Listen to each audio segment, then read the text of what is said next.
And it looks like we are live from EduCon, virtually connecting. We have my buddy Autumn Keynes with Audrey Waters and Bill. I stuck on your name, Bill. Sorry. Fitzgerald. Yes, Fitzgerald. Thanks, Alan. Bill Excellent. Funny Color. Thank Funny you. Monkey. I haven't met Bill before, and I got stuck on his name. I'm good at mispronouncing names or forgetting them. So why don't we go straight to Autumn and introduce what they're doing there on site at the conference, and then we'll do a quick intro of the other people we have here virtually. So I'm Autumn Keynes. I'm the virtual buddy for this session. It's the first time I've ever been to EduCon, and I'm really excited to be here. We've got Audrey and Bill with us. I'll let them introduce themselves. I'm Audrey Waters. I think this is like the 6th or 7th time I've been to EduCon. Yeah. And if you ask why Philadelphia in January, I have no idea. It's pretty much a bad idea, but it's actually not snowing. So. Yep. Bill Fitzgerald. This is probably my at least 6th or 7th time here as well. I come to Philadelphia in January because I always get a hotel with an outdoor pool because it builds character. That's very nice. And I think this is the first time we've ever had you on site for virtually connecting. You've been virtual before, but this is the first time you've ever been on site with us, so that's really cool. Yeah, no, I mean, I think it should be connecting now. Yeah. Connecting. Just connecting. Wonderful. And Chuck and Alan. All right. Hi, I'm Chuck Pearson, Associate Professor of Natural Sciences at Tusculum College in Greenville, Tennessee. It is, in fact, in the East Tennessee mountains snowing right now. So we're getting our little piece of Philadelphia. Alan Levine. My title is Itinerant Web Geek. I'm kind of sticking to that. Strawberry, Arizona, and we still have snow from a week ago. We had a foot, so we got your snow too. Wow. Keep it. Yeah. And I'm missing out, man. I'm Ken Bauer here in Mexico. I had to pull my laptop back from the window because it's too sunny and warm there. Sorry about that. You look like you're bleached out, man. Yeah, pretty much. And I'm far away from the window now. It's cranking through the patio. So how's things going? What are you working on there? I know you had your workshop yesterday. Yeah, Audrey and Bill. We had a great crypto party yesterday, and then Audrey just presented with Jose on privilege in education. It was pretty amazing stuff. Yeah, no, I mean, I think for me, one of the reasons why I say that EduCon is my favorite education event. It's the one that I, despite being here in January, that I try to go to regularly because I think it's one of the few places where it's primarily K through 12 teachers, but it's focused on progressive education. It's focused absolutely on students. The students here at Science Leadership Academy organize the conference.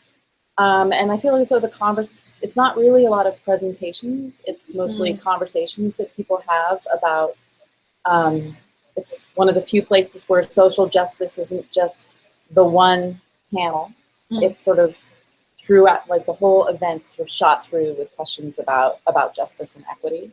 And for me, it's a place I come to every year to sort of rejuvenate, particularly right now, I think, to have these sorts of, feel around being around educators who are similarly, we were talking about in the last section, like radicalized in the best way. Yeah, I mean, I come for a lot of similar reasons as Audrey. I mean, it's definitely my favorite education conference, and in some ways my favorite technology conference, because it actually doesn't dwell on the tech of the tech, and it doesn't dwell on the theory of education. But it actually is conversations between people who are actually doing work, as opposed to people who are talking about doing work. And there's a significant difference there. It's just a much, it's one of the few conferences that I actually walk away from refreshed every year or recharged every year. Yeah. I mean, I say that I'm exhausted right now. Yeah. But well, there's an enormous difference between post-EduCon exhaustion and post-ISTE exhaustion. Right. I don't actually hate everybody. Yeah. No, I mean,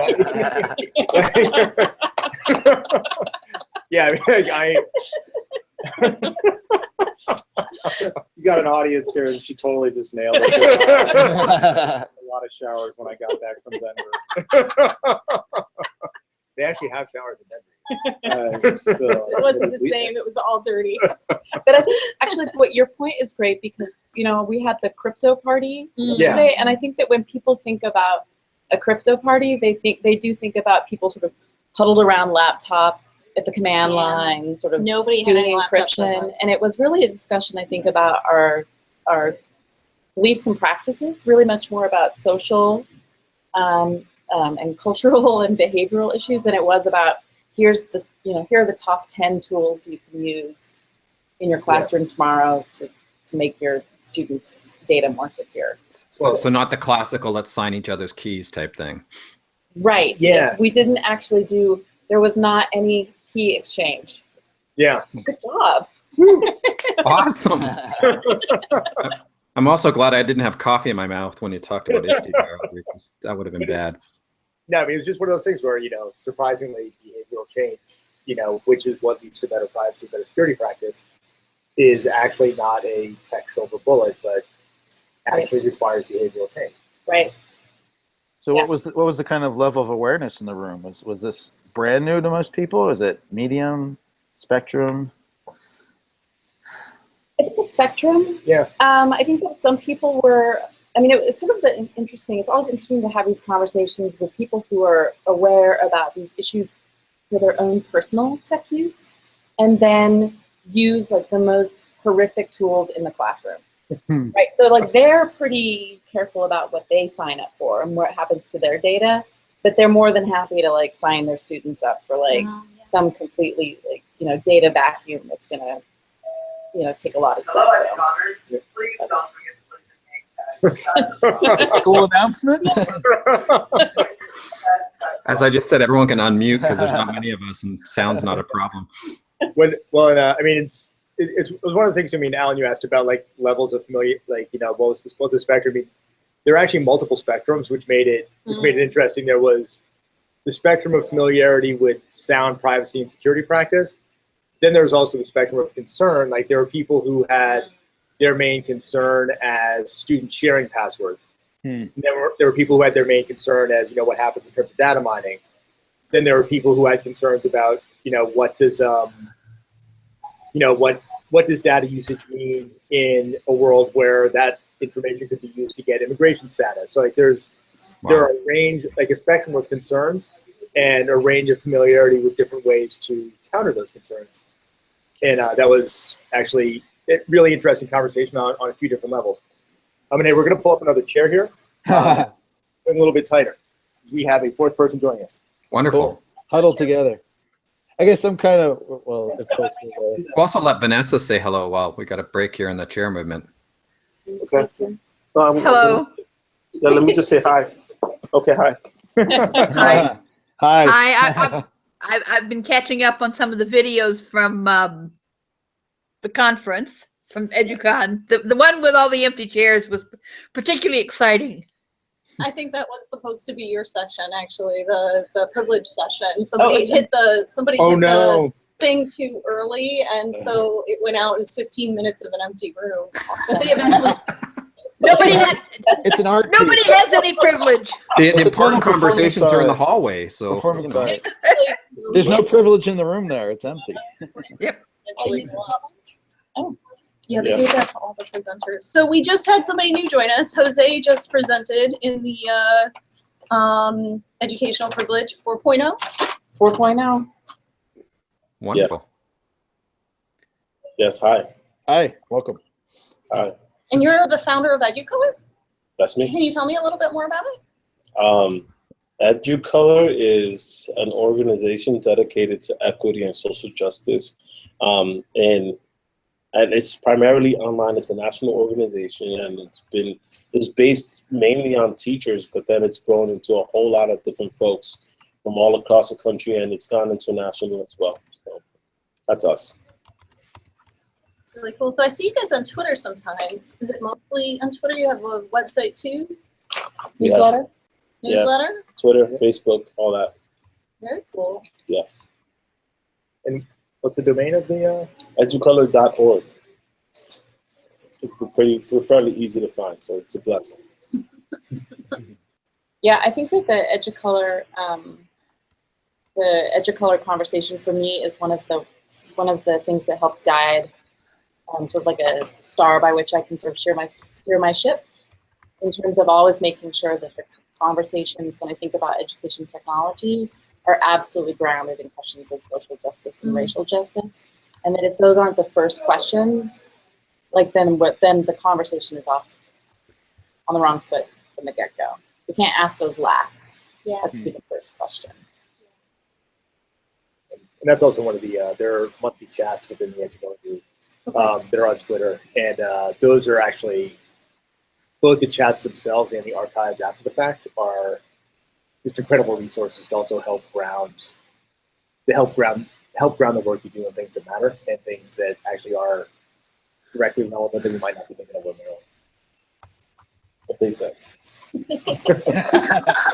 Have good spokespeople. Yeah. Because the big question is like, how do you break out to the people who need to hear those conversations? I mean, because that's one of these things about these movements is, we're drawing in people who have the stake in it. But like what you're describing, Audrey, is like, that's what all people in technology should be doing, and as you know, it's not. So this was the fourth year that we've had this particular session that Jose and I just facilitated on privilege, question of privilege. And I would say that the first year in particular, there were a lot of people in the room who didn't realize what the conversation was going to be about. Oh. Wow. I ain't seen them this year. They ain't back. They're not back to the conference. They ain't been back. They're busy. Philadelphia, that's cold. They all had to rearrange their socks this weekend. Yeah. Oh, snap. I think what's important to note about that too is that even in spaces that are in EduCon, like there'll be a chat on race in EdChat, for example, and if EduColor folks get a sense of what's going on, we'll go occupy that space too. So we'll go in there and say, "Hey, can we talk about this because it's not working out?" Oh, so that's awesome. Those are Wonderful. things that I have the facility to do because we already know how a chat should run, right? And the type of questions that should be asked and how to engage more people. And you can go through a whole chat that's about race, but if it's not, I guess if it doesn't have many of us who are like the members or people who've been inoculated into like how EduColor does things, then it often doesn't go well until somebody from EduColor hops in and says, "Okay, let's have a real conversation about race or social justice or any other topic that's sensitive in some nature." Yeah. I love that. So it's not just the hashtag, right? Like if you guys see another hashtag that's having a similar that needs to have that conversation, you have the community to sort of mobilize, and then there is bring that those signal. things up. Yeah. Hey, these folks need a little bit of have a conversation with them. It's real out here. Okay, I love it. We were talking earlier, kind of before the broadcast, sort of the is Twitter bad sort of thing. So kind of curious, Jose, Audrey, if you see Twitter as an opportunity space still or a problem space or both, probably. Oh man, I think for me, Twitter has become. Twitter's been a problem space for a very long time. I find Twitter to be very difficult. I don't tend to participate in Twitter chats for a number of reasons, partially because I found early on that because of the number of followers I have, that retweeting and participating in things tends to bring a lot of trolls and horrible people around. And this is the kind of stuff I think that people of color, women of color in particular, deal with all the time. So I think that Twitter, the architecture of Twitter, the technical architecture of Twitter makes it really easy for harassment to happen. Then again, I think that Twitter, the ability to have these sort of form those networks on Twitter is really powerful. And I'm not sure that there's necessarily an alternative quite like Twitter at the moment. I think that this new manifestation of the president of the United States sort of speaking about economic collapse or nuclear war through Twitter is yet another. I mean, like, trolls are bad. Trolls are real bad. But like, trolls don't like launch nuclear weapons or, you know, cause the stock market to necessarily crash. So they become troll in chief. And then troll in chief, right? Troll in chief. Yes, there you go. Troll in I think there's a hashtag in that. Yeah. President Pepe. So I mean, and I don't know, you know, I think that this is, again, some of these challenges around the crypto party issue. When you have people who are building the tools, when you have people who are building the technological infrastructure that we utilize are primarily white, they're primarily male. Actually, I guess the tech industry is sort of also recognizing that many of them are, in fact, immigrants. But I think that it definitely shapes the way in which these tools are built, and they are sort of uncritically problems by their design. Yeah, the kind of statement, the Twitter statement yesterday, like, we stand by, you know, it was kind of like thoughts and prayers. You know, that one announcement they make is like, what are you doing? You know? Yeah. Donald Trump still has an account in the service. Yeah, I believe you. Yeah, that's a problem. I mean, there'd be no EduCon without Twitter. I can say that much. I wouldn't have the friendships I have now without that. I wouldn't be at this conference without that. So surely Twitter has its, you know, its really good pieces. And of course, you know, as with any, I guess, democracy molded space, you're going to have a whole lot of people that once they organize, it can get real dangerous. Yeah. Especially when you have, like, let's say you have a ton of trolls that constantly come into your mentions. It may only be like 20 people who are like doing this stuff, but they can automate it in such a way where, like, you even say a word and there's an automatic tweet all up in your mentions. And it's an all-service attack. People find ways to abuse technology and to do this to real people. And so that's something that I think a lot of people who are tweeting, much in the way that Audrey does, or Bill does, or I do, we are real people and we tweet for ourselves. And unfortunately, those folks are like, oh, well, yeah, that's great, but I really don't care about your feelings. So I'm just going to throw robots at you, and I never have to feel a thing about what you're feeling. I personally have never felt confident enough or felt like I had enough of a positive influence to claim myself as an ally for anything. But at the same time, I'm nowhere near as aware of the implications of what we do in education, particularly what a guy like me does in education to people who do not have that skin tone, do not have my gender. Without the existence of Twitter and without the conversations with people like Bill and like Audrey. If you take away your test, that would be wonderful. Thank you so much. The announcement done yet? What's the school lunch next week? Tots. Gotta have tots. I gotta say though, I mean, the whole thing with the judge's ruling, I mean, I saw that I wasn't watching TV or the radio yesterday. It kind of played out in Twitter, and you get the distortion factor, but you know, I was mesmerized just to watch it play out like that. And that mesmerization is a good thing and a bad thing. On the one hand, you feel a lot more engaged with the news as it's happening, but that engagement doesn't always lead itself to positive action.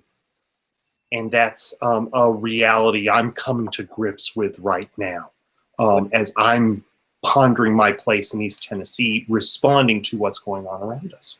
Well, that's one of the things that and this is, again, easily filed in under the category of small meaningless gestures.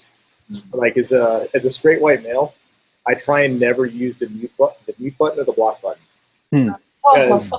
Yeah, no, I mean, because what I am subjected to is an incredibly small fragment of what a woman is subjected to, what a black man is subjected to, what a black woman, Latina woman, trans, gay. Like, as a straight white male who works in tech on Twitter, I am by default in a privileged position, and I can say very similar things or retweet things that other people say or retweet and have zero repercussion.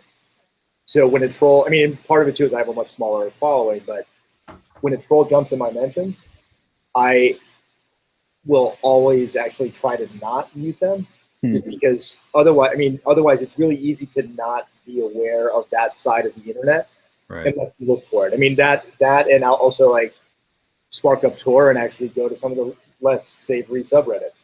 But just because you need to understand what's going on in these spaces to really, I think, have a more full context. Right. Thank you. Yeah. I'll see you around. Yeah, thank you. Thanks, Jose. Okay. I'm going to rotate a little bit. Okay. Okay. Thank you for coming. Of course, I'll see you around. And I just with you guys too, because we were only supposed to go till 2:30. We started a little late, but it is 2:38 now. Are you guys rotating? You want to go for a couple more minutes? I have another meeting. Okay. Yeah. So we're gonna wrap it up, but thank you guys so much. Good to see all of you. Wonderful. Thank you both, Bill and Audrey and Autumn, for joining us. Yeah, thank you, Autumn. Yeah. Enjoy the rest of the conference. And you guys can keep talking. So we're still recording.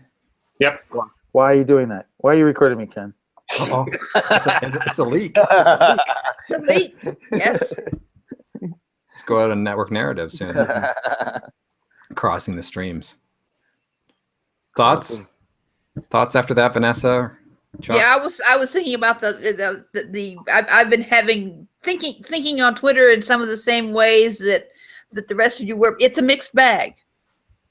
It's not like you can just sort of go, throw it all out and it's terrible. I find that just staying away for a day or two at a time does my attitude wonders. And then tag following. Or actually, mostly, I don't really have a system. It's just sort of scattershot random. Oh, I see something and follow it, and it takes me someplace else, and I follow it, and I see what there is to harvest. But then I remind myself not to get too drawn in. But what I'm noticing in some of the groups that I've been in, which is basically the academic labor advocacy, that what seemed to at one time have been a fairly, well, I wouldn't call it cohesive. You couldn't call it really anything on Twitter cohesive, but that seemed to be sort of tag consistent. Tag consistency is breaking down. That a tag that's popular will get hijacked by people selling things. Yep. And instead of trying to throw out the trash, I've tried telling everybody, just report them as spam. And if enough people report them, they'll get taken down and you'll have to do it again. But it's our responsibility to take the trash out. But nobody wants to take the trash out. So they kind of take over, and then everybody leaves and goes and gets on another tag, and then they're kind of scattered. So there's no one or two places where you can go ahead and pick up most of what's going on, and I think that's kind of hurt the movement building aspect. And it's interesting. We had that conversation on Friday, I guess it was, where Laura Gogia hosted the TJC 17 Open Learning 17. I was going to mention that, and she wrote that on her blog post or she retweeted something I said of. I think in the open, we can't control it. That's part of being. Yeah, well, that's part of what it is. If it's open, you can't control it. Right. If you can control it, it's not open, and somebody else is probably controlling it. Right. So actually, the lack of control is an opportunity for agency, I guess you could call it. But it does make organizing difficult. Although what I've noticed with a lot of the organizers that use Twitter, particularly labor organizers, is they're not thinking in terms of conversation or networking like the educators and the connectivist MOOC people, which is where I got involved in Twitter in the first place. What they are is they're very much into top-down messaging and broadcasting. Right. But it's the old broadcasting and marketing model taking over Twitter. Which is what the trolls are doing. They're like Bill said, they're sending stuff out, but they're not even monitoring what people are answering them. They're just spamming. They're just it's sort of like they're marketing themselves as nasty trolls.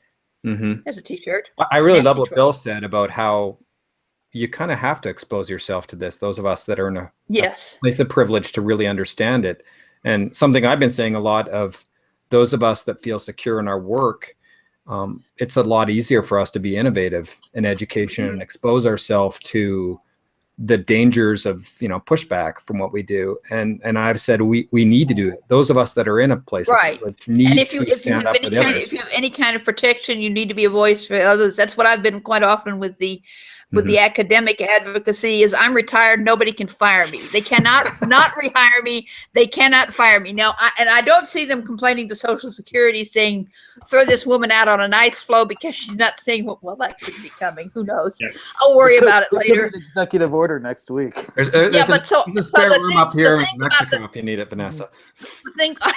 The things that nobody wants to say to organizers because it's almost like where you have with organizations and when you have groups, strong groups that are used to having a certain amount of authority, it's like they have a herd of minions that will mob you if you say something you shouldn't. Right. And a lot of people are just afraid. And well, it's not just Twitter; it's also other social media groups and email groups. Yeah. And so people don't speak out. And I figure that what can they do to me? I'll speak out. So when I teach, my role is not to protect my students. Like I'm not responsible for that. I want to do everything I can to make sure bad things don't happen, but I want them to learn how to deal with this stuff. And so I can't guarantee them that stuff won't happen. But what I want to do is like, I want them to trust me that if they start to question, they have to learn to check in with each other or with me. And so this stuff doesn't happen in a vacuum. I mean, some of the trolls, they fly in from nowhere. But in many other cases, like with this one that we're dealing with, this in my course right now, there's kind of a pattern. And so I want people to develop those awarenesses and intuition when things are a little bit suspicious. When they start to turn, you to catch them right at the tipping point before it gets out of hand. Right. And then if you catch them right at that point and a few more people step up and say, hey, don't be such a jerk. When a troll is attacking one person or somebody or a group of people are mobbing and they see other people come in to sort of support the person that they're after, that seems to be the most effective way of getting them to go away or shut up or look whatever. For another victim. Look for another victim. I mean, they feed on the attention. So sometimes giving them that's what I said. That's what I do. Also try to do too is not give them a lot of attention. Right. Yeah. I've been thinking about that a lot lately, where I'm pushing the benefit of Twitter with my students, especially when like Alan will jump in or Chuck or especially Laura Gogia jumps in on my conversations with students often. And then realizing it's, you know, the bad elements could come in, and I have conversations with them, especially with the young women and that are in my computing class, that maybe that's why they're hesitant to be on Twitter. And they say, I don't want to be there. And so it brings up these conversations, and hopefully they're going to come when that point happens that I can, you know, we can have a conversation about why this happens, how to deal with it, and either run in the cave and hide or think about how we're going to use these tools. But I want them to have the choice too. Like, you know, I don't force anybody to do Twitter. So people have reasons not to. You know, there's always options. And there's various strategies, and they're not going to work the same for everybody. Because sometimes you don't feed them, and sometimes you feed them what they don't want, what they're not looking for. But you almost have to experiment sometimes with those options. And that's what you have to sort of show the students. Maybe you model it, maybe you suggest it, or a lot of times you ask them what they find helpful, and they'll teach you. Yeah. I like that as a source very much. But it also makes it a collaborative effort. Okay, let's put our heads together and see how we can deal with these jerks. And they're not. And the thing is, you can deal with one set of them, and another set will come along. So it's not like the problem's going to go away permanently. And if you're afraid, once they smell that fear, that feeds them just like talking to, even more than talking to them. So actually being indifferent, you can talk to them, but if you watch your tone, then it's not as nutritious for them. Right. Not showing vulnerability. I'm listening to this conversation. I'm thinking about the new existence of Mastodon, the distributed. Oh my God, I forgot about that. I haven't logged in. Now I'm going to go log in, Chuck. I haven't been on all week because what's happening there? But I don't know. I haven't been there all week because other things. But the federated social network that's been built on top of GNU Social that is much. It's got a much smaller audience. It's got a longer character limit. Cosmetic changes to Twitter, but the single biggest difference is there are not anywhere near as many people on the thing, and the administrative roles there, the Mastodon, the central thing we're on, it's pretty well enforced that the trolls don't get a platform. So you find people saying things there that they wouldn't say on Twitter. God forbid we say it on Facebook. And it's a really interesting environment. And there are things like this that I wonder. Audrey is right. There's no platform like Twitter right now, for all of its faults, for broadening conversation and amplifying voices, particularly the voices of the marginalized. But there's so much that's destructive about how Twitter gets used. So, tossing that in. That's a great point. Yeah, it is. But then, and it also at some point there's just too damn many social media. No, that's reality. That's reality. That is a reality. Get off of Facebook right now. Get off of Facebook. Unfortunately. Oh God, yeah, I know you've had the, Yeah. You've got the worst case history on. I've had Facebook woes, serious ones, but they don't even begin to compare to yours. It's sort of like that's minor. It's the data. It's the Cambridge Analytics thing.